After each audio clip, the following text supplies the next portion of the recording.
All right, so when it comes to a basement bathroom, heated flooring is really important because it's obviously going to be freezing cold to the feet, to your bare feet. So we're going to do some heated flooring underneath of this. And the first step we're going to be doing is putting some cork underlayment on, which is basically going to be an insulation so you're not heating up the entire earth. So let's go ahead and first install this cork membrane.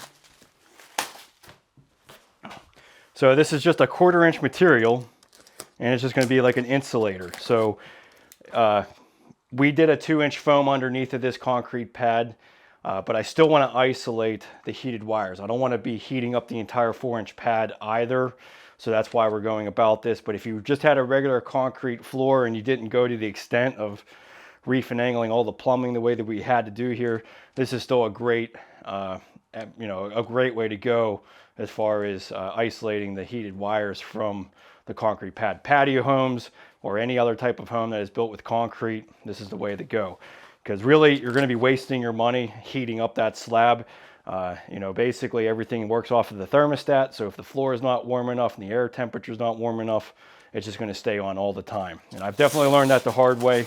My own personal home, I just went straight over the concrete and it just stays on full time. So we're just going to thin set this, and we're going to use a 1/4 by 1/4 inch square notch trowel to apply it. And if all of you have watched my videos, you know that the last thing I like to do is clean.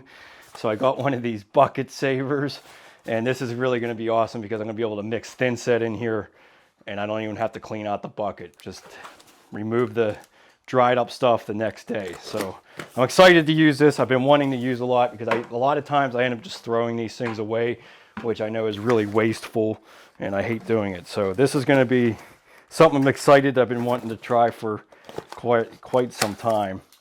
Just going to speed up the process, and I don't have to do any additional cleaning. So it's basically just a rubber liner. It goes right in your bucket, and then if the thin set dries, you can just bust it out really easy. So we're going to be using a modified thin set. So we're going to be using Ardex X5 for this. Probably about a half a bag for this whole space. So 3.5 quarts of water.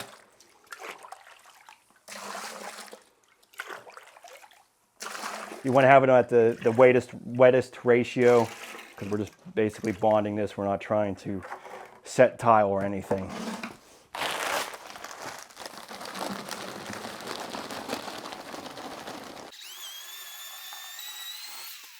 Okay, so this cork just comes in 2x4 sheets. So it'd be really simple to embed this into place.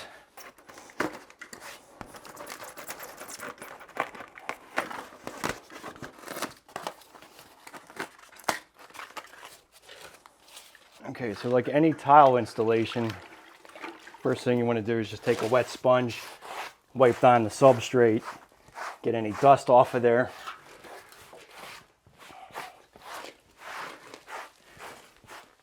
And then we're going to take our 1/4 by 1/4 square notch trowel, and then take the flat side of the trowel and burn the thin set into the substrate. So this will make sure that we have a good bond with the thin set to the concrete.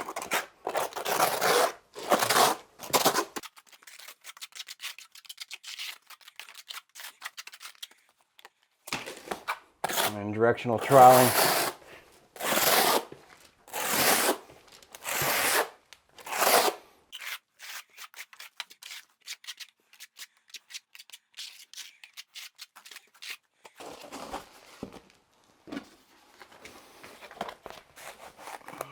Take your grout float and embed this into place.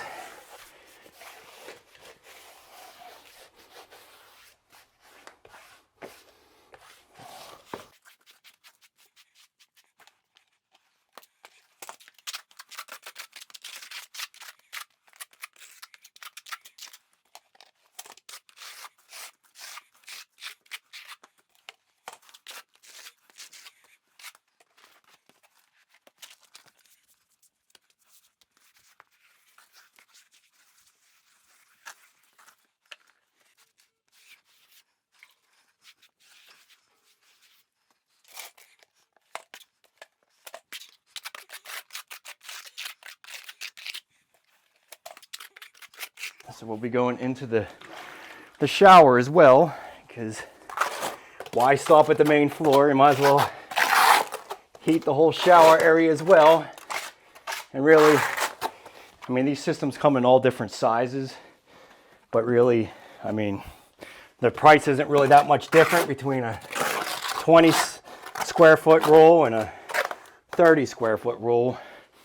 And really, there are going to be some spots within the shower that would definitely not be heated. Even though you're turning on a faucet and you have warm water, there's still going to be areas that your feet could get cold. So I think it's a good idea to go ahead and just do the whole shower area as well.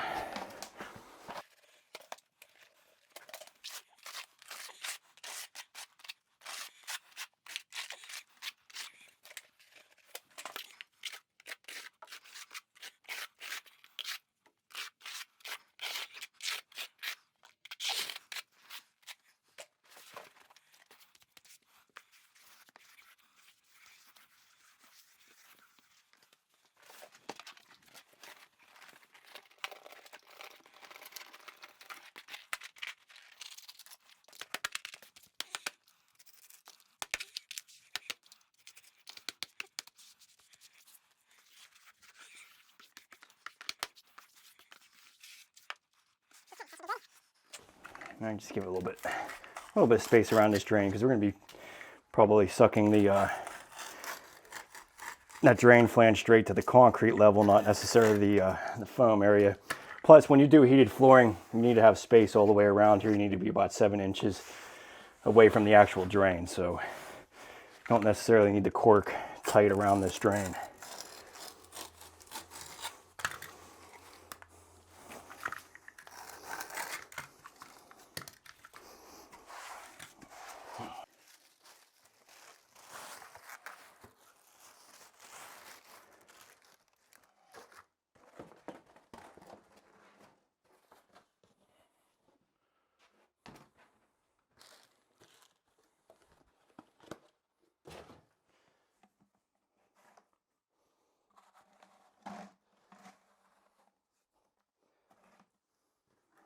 So heated flooring, getting the prep for that, basically just taking a 4-gang box like this, a metal one is usually kind of helpful because they make these mud rings that shrink it down to a single unit. So this gives me a lot more volume in here for all of the extra wires.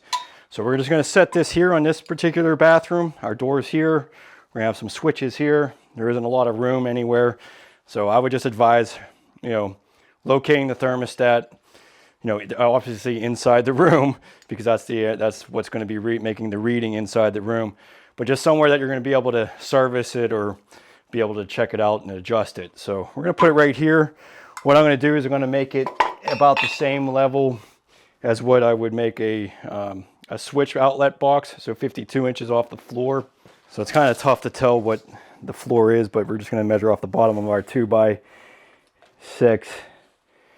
And then we'll just make it 52 inches.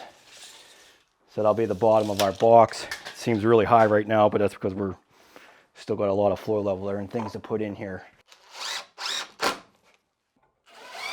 I guess we'll just take one knockout in the middle, because we're going to probably run our wires up from the top as far as heating, or as far as the power. But for right now, we're just trying to get this floor going. So need an adapter to our 1/2-inch conduit.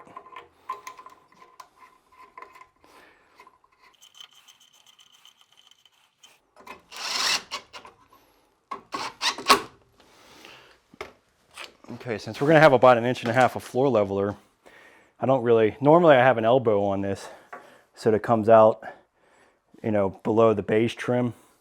But since we're going to be going all the way down about 1.25 inches, I'm just going to run a straight piece, just hold it up off the floor about a 1/2 inch or so, and then feed the wires up. So we really don't need the elbow. Honestly, the elbow is just going to make more work. I'm going to have to really notch out everything to make that work. So we're looking at, just as long as it's below the concrete level, we'll go 52 or 52 5/8. Okay, then we're going to notch out our board here.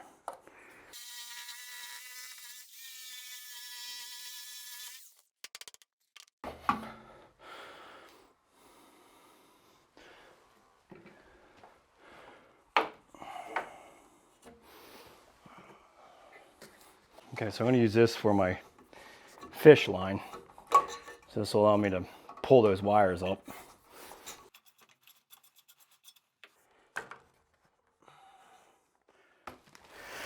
Okay, so I chose to use warming system is what it's called. And they come in two different types of systems.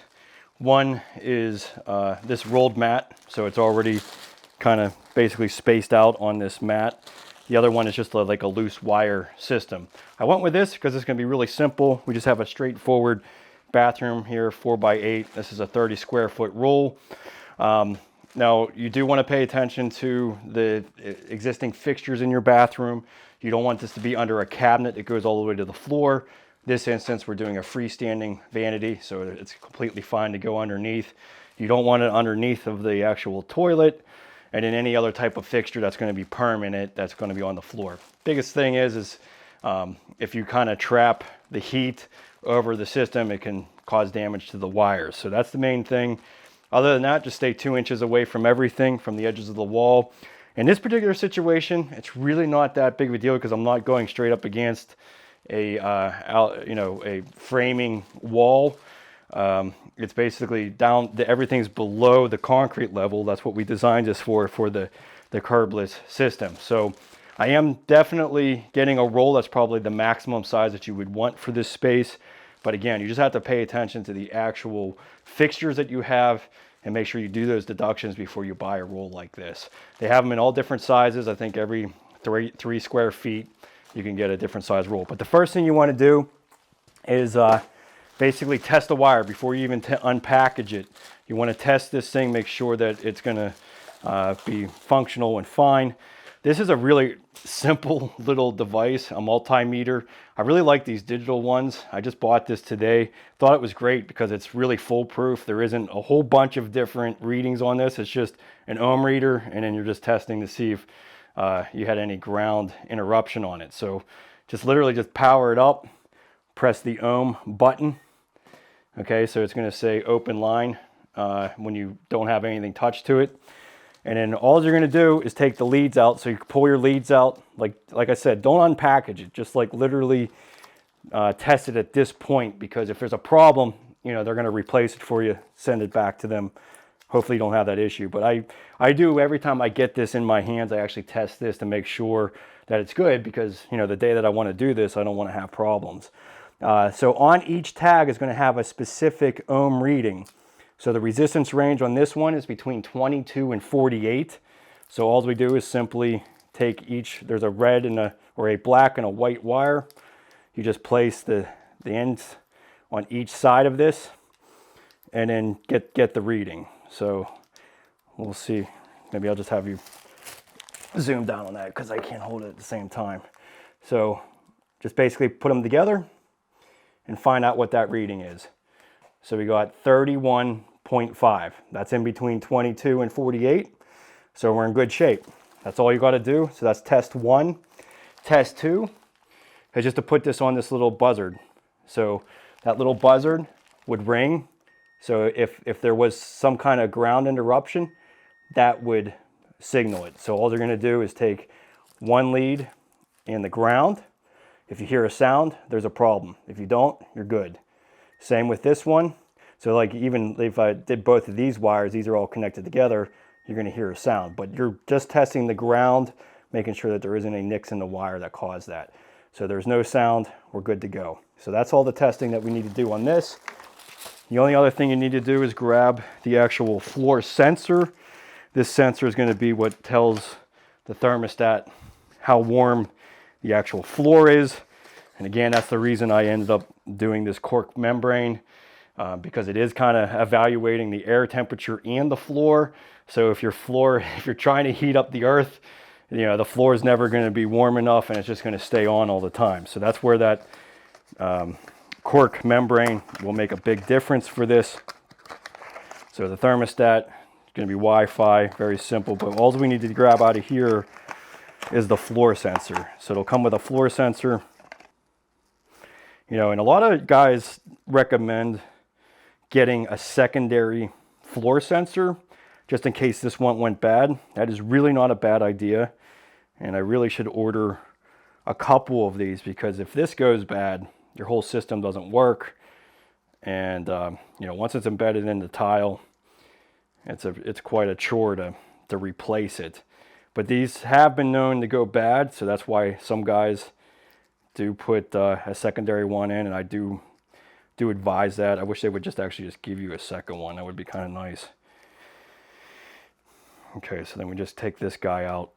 Okay, so you need to be between 8,000 and 14,000. So 8 and 13. So we got 18, we got 14, 5.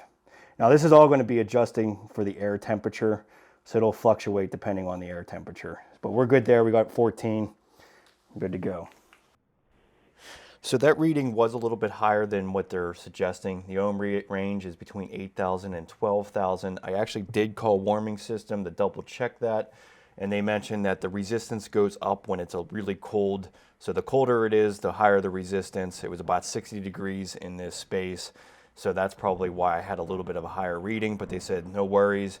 Also, if you use your fingers to actually touch the wires with the ends of your multimeter, that can fluctuate as well. But we're all within like 10%, so we're good to go. But ideally, it's nice to be able to see the 8 to 12. We'll test it again when the room is actually warm, and I'll show you that it actually does work out to be okay. But getting an extra floor sensor makes a lot of sense. Highly recommend it. I'll probably be doing that in the future as well. Okay, so now we'll go ahead and roll this out to know we know that this is good.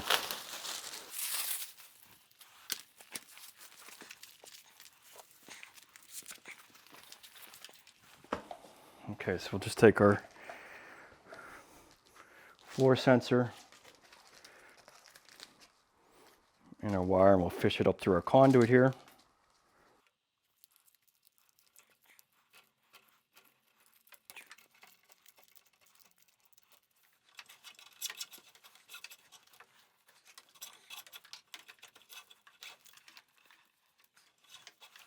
You do want to keep this tag on there, because so if somebody wanted to service this later on at some point, they'll at least have all the ohm readings in there.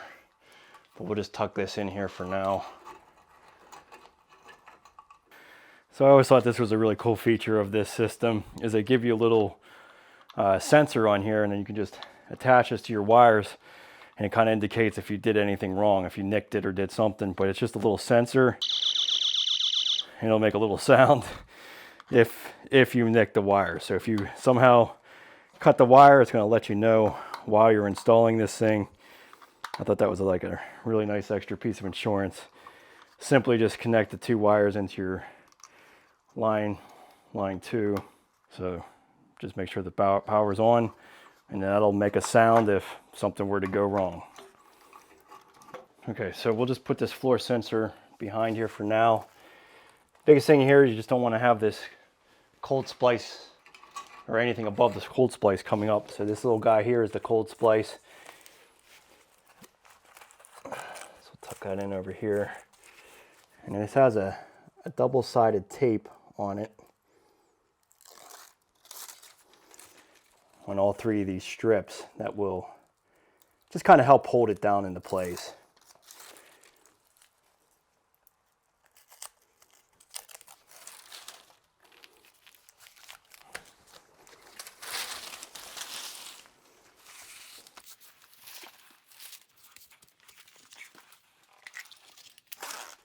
You can just simply cut the strips to move this around. Just be careful you don't hit the actual wire.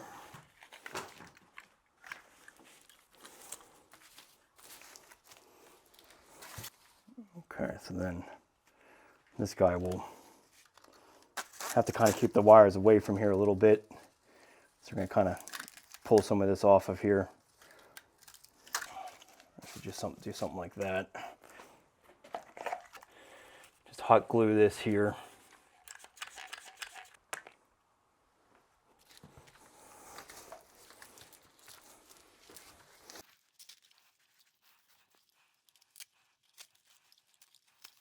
This mat is merely here to just set the wires. So since we have excess on here and I'm going around the toilet a little bit, we're just going to pull all of this off of here and then kind of freely run it.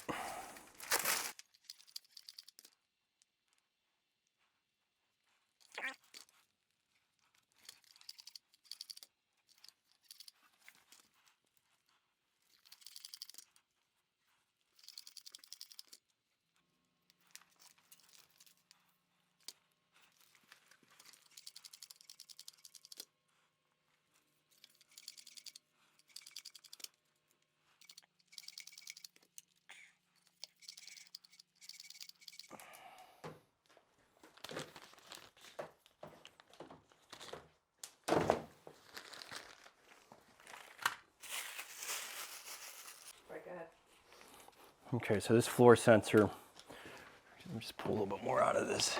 You just want to put this somewhere in between the wires and somewhere that's away from, you know, underneath any type of item. So we'll just stick it right in between here.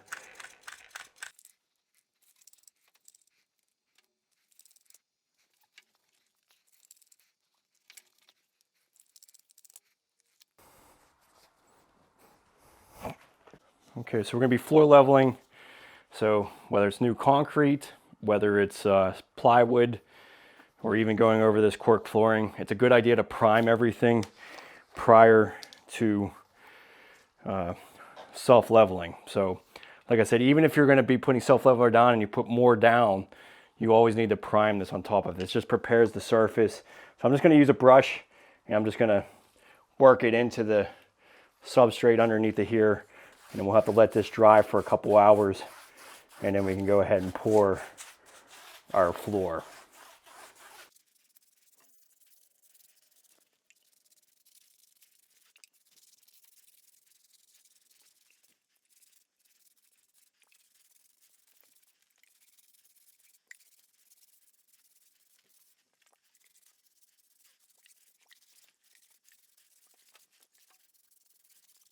Okay, so we'll be doing a mud bed around the shower, so we don't really don't have to prime there because we'll be thin setting over top of this.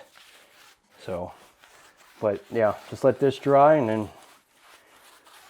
can go ahead and pour the floor leveler over here, put a little screed board across here, and then make sure that's 100% low, you know, flat and level over here. Okay, so floor leveler. This is going to be the simplest part of the whole process. And the main reason I'm using floor leveler is just because of the ease of being able to pour it over this and get a nice flat surface. At this stage, being 1.5 inches thick like this, you can certainly do like a 4-to-1 sand mix, like the mud bed mix that we're going to be using for the shower. You could definitely float this whole thing with that. It would be cheaper, but the ease of just being able to pour this, boy, it really makes it pretty simple and it makes it really nice and smooth. So I'm a big fan of the floor leveler. This is not a very big space, about 20 square feet really, because we're leaving out the area in the shower. So now that we're down below this concrete level, there really isn't too many things to seal. That's one thing about floor leveler. It loves to get into places and just kind of seep down into the floorboards below. But since we're on a concrete level, there really isn't anything to seal other than the board that we're going to be holding in place. So let's first get our indicators here, because the thing about floor leveler, it doesn't just go to level. You kind of have to agitate it to get it to where you want it to be. So you have to have some kind of indication of where your levelness is. So I got my laser here just kind of set at a random spot, and I basically want to be right off of my entry here. That's what we plan to do, was to make this nice and even with the entry of my door, so that when I put my pebble stone down, it's just going to be the thickness of that, and that's it. So reading this is we're looking about 6 inches. So I have a board here that I already cut down. Our whole shower area is going to be 35 inches to the basically the curbless seam. So we got this positioned kind of where we need it. And then you just want to double check with your laser to make sure that this is level. And you can also just put a regular level on here and make sure that that looks good. But we're at the right location, so let's just put a temporary holder here so that we can screw this into place and make sure it doesn't move. Okay, so the most important thing about floor heating or floor leveler is making sure it doesn't seep anywhere. So just want to make sure, I'm just using some acrylic caulk, caulking right up against this board, just so nothing that goes underneath of it. It's kind of like water, it'll find its way through, so definitely caulk that whole thing in. And then, like I was mentioning, you have to basically put some kind of indication and move this around. So we're going to use some tap cons. So I'm basically going to run some tap cons in a location over here. Now this is going to be straight onto the floor here, so I already know my indication of where this needs to go. I'm basically just filling straight up to that concrete level. But over here I need some kind of indication. So I'm just going to put a screw over here and then we'll be able to fill it up to that. Just measure off that screw. That's actually perfect right there. And you can put as many as you want for indication. So I might put another one over here. That's good right there. I might just do one more over in this corner since I won't know what's over here. That's good. Okay, so floor leveler, pretty simple. A couple things that make it easy is using a 6-gallon bucket so nothing overflows. And the most important thing about floor leveler is making sure that you mix it to the right ratio. If you make it too thick, it doesn't like to level out very easily. If you make it too thin, you might be compromising the strength. So be sure to measure your water. We're about close to 6 quarts per bag. It's like 5 3/4. So measure it out. Make sure that you're getting about the right amount of water.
So you just want to make sure you're hitting your screws, so just agitate a little bit. There's my screw there. And we want to make sure that we're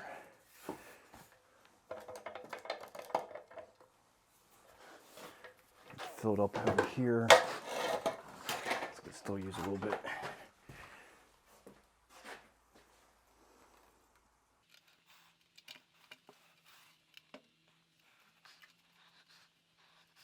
Should be good. So 4 bags did it.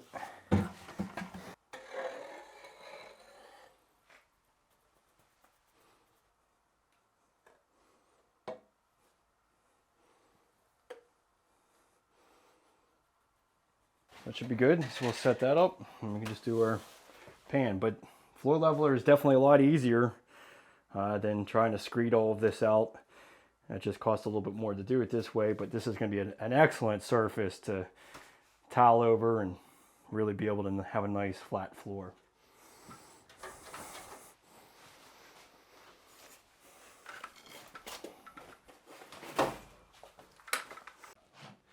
So I hope some of those tips helped you out, and if you're really serious about doing a project like this in your own home, definitely check out my course. It's called the Basement Bathroom Course. Adding a new basement bathroom really gives you a lot of extra square footage. Definitely great for other family members to expand the size of your home. But I go through every aspect of this installation, from the concrete removal to all the rough-in plumbing aspects to it, the concrete floor that we put underneath of this floor leveler, framing, and then obviously the heated flooring and mud bed as well. And what's really great is that each tutorial is broken down into a little bit smaller of a portion of content, so that you can easily find the answers that you're looking for. So I have a bunch of images that kind of go over the reference of everything, and I have some really helpful links to be able to get what you need. So if you're going to do a heated flooring, definitely get this underlayment. It'll save you money over time. And all of this is going to be in my course that or my DIY membership. So definitely check that out. And as you can see, I'm actually in the bathroom right now, so I'm still finishing it up. But if you buy the DIY membership now, you'll have this course involved. And once I'm finished with the course, the DIY membership will go up, but you'll have a lifetime access to all of my courses. I have 6 different courses right now, and they go through a whole bunch of details on bathroom remodeling. Definitely will help you out. So thanks so much. I'll see you in the next video.